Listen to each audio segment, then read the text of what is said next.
أشهد أن لا إله إلا الله وحده لا شريك له وأشهد أن محمدا عبده ورسوله أما بعد فأعوذ بالله من الشيطان الرجيم بسم الله الرحمن الرحيم. These are the Ramadan Daily Quran Studies for the year 2025, written by Zahid Aziz and produced by Ahmadiyya Anjuman Ishaat Islam, Lahore, UK. Study 3. Prophet Muhammad, peace be upon him, brings people from darkness into light. ألف لام را كتاب أنزلناه إليك لتخرج الناس من الظلمات إلى النور بإذن ربهم إلى صراط العزيز الحميد الله الذي له ما في السماوات وما في الأرض. A book which we have revealed to you, O Prophet, that you may bring forth people by their Lord's permission from darkness into light, to the way of the mighty, the praised one of Allah. Whose is whatever is in the heavens and whatever is in the earth. Chapter 14, verse 1-2. هو الذي ينزل على عبده آيات بينات ليخرجكم من الظلمات إلى النور وإن الله بكم لرؤوف رحيم. He it is who sends down clear messages to his servant, that he may bring you forth from darkness into light. And surely Allah is kind, merciful to you. Chapter 57, verse 9. رسولا يتلو عليكم آيات الله مبينات ليخرج الذين آمنوا وعملوا الصالحات من الظلمات إلى النور. A messenger who recites to you the clear messages of Allah, so that he may bring forth those who believe and do good deeds from darkness into light. Chapter 65, verse 11. Light enables people to see things, to see the right path to follow, in contrast to the wrong path to avoid. The Holy Prophet brought people into the light, as stated in the verses above, so that they could see for themselves what was right and what was wrong. Bringing people into the light is therefore quite different from giving them a set of rules and regulations which they follow blindly, without light, in the hope that they will lead to their salvation. The word for darkness in all the above verses is the plural zulmat.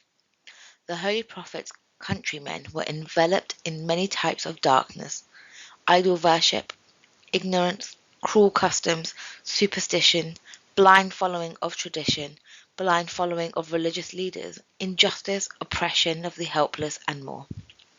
The clear message of Allah, delivered to them by the Holy Prophet, brought them into light so that they could see the darkness they had been living in.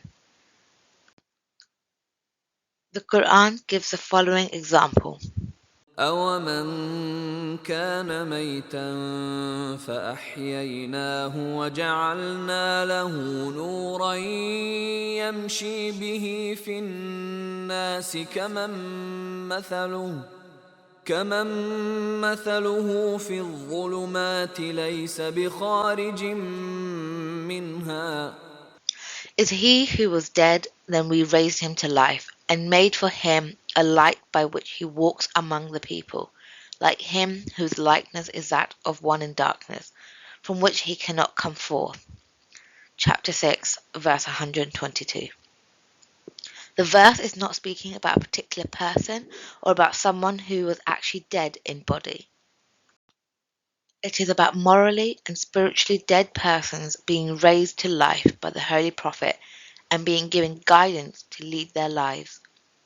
The word by which he walks among the people mean that such a person then guides other people too, who can follow his light. It is implicitly understood in this verse, without a direct mention of the Holy Prophet, that he is the one who brings that light from God to people. الله ولي الذين آمنوا يخرجهم من الظلمات إلى النور. Another such verse says, Allah is a friend of whose we believe. He brings them out of darkness into light. Chapter 2, verse 257. The Holy Prophet himself was a great light.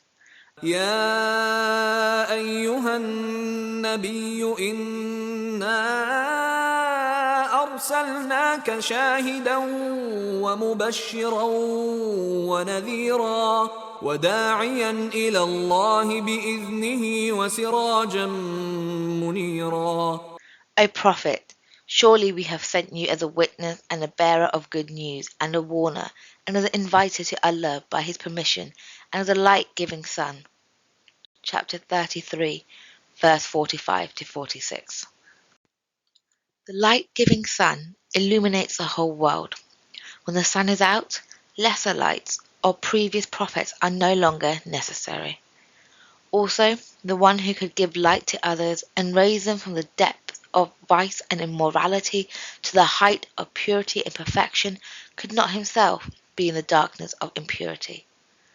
This is an answer to those critics of the Holy Prophet Muhammad ﷺ, who accuse him of following his material and worldly desires because of his marriages and the wars which he fought.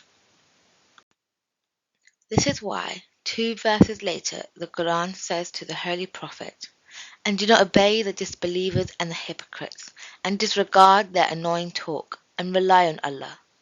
And Allah is sufficient as having charge of affairs." Chapter 33, verse 48.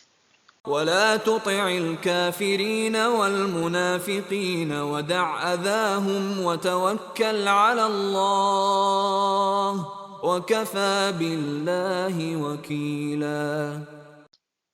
The Prophet is told to disregard this annoying talk, which means the hurtful allegations made against him, because a time would come when the following question would be asked.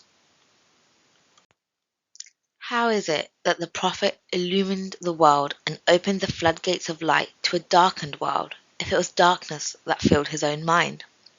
This verse also teaches Muslims that when they are offended and hurt by provocative attacks on their religion and their Prophet, and by sarcasm and ridicule against them, they should bear their feelings of hurt and anger with patience and ignore the abuse. End of Study 3.